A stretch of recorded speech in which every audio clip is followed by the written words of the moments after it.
Friends, இப்போ என் கையில் ஒன்றுமே இல்லை, ஆனால் இந்த இடத்துல ஒரு சிலை இருக்குது, அது காற்றுனால உருவாக்கப்பட்டிருக்குது, இதை நீங்கள் காசு கொடுத்து வாங்கிக்கங்க அப்படின்னு சொன்னால் உங்களை யாராச்சும் வாங்குவீங்களா? என்னடா இது பித்தலாட்டமாக இருக்குதுன்னு தானே கேட்குறீங்க. இதைத்தான் இட்டாலியில் ஒருத்தன் பண்ணியிருக்கான். Meet Salvador கரோவ். இவர் இட்டாலியை சேர்ந்த ஒரு ஆர்டிஸ்ட். 2021 அப்போ இவர் ஒரு சிலை செய்கிறாரு, லோ சொனோ அப்படின்னு சொல்லிட்டு. இந்த சிலையோட ஸ்பெஷாலிட்டி என்னன்னா, அது சிலையே இல்லை, வெறும் எம்டி ஸ்பேஸ்.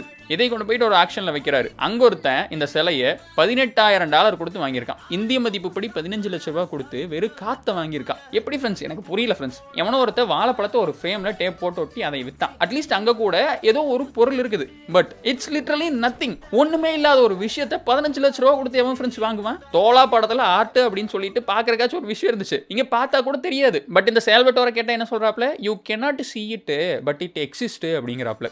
இது எனர்ஜியால் உருவாக்கப்பட்ட ஒரு ஆர்ட், இதை உங்களால் ஃபீல் தான் பண்ண முடியும் அப்படிங்கிற மாதிரி சொல்லியிருக்காரு. இதுக்குன்னு ஒரு சர்டிஃபிகேஷன் வேற கொடுத்துருக்காரு. இன்ஸ்ட்ரக்ஷன் போட்டு என்ன எழுதியிருக்காராமா, இந்த ஆர்ட்டை கொண்டு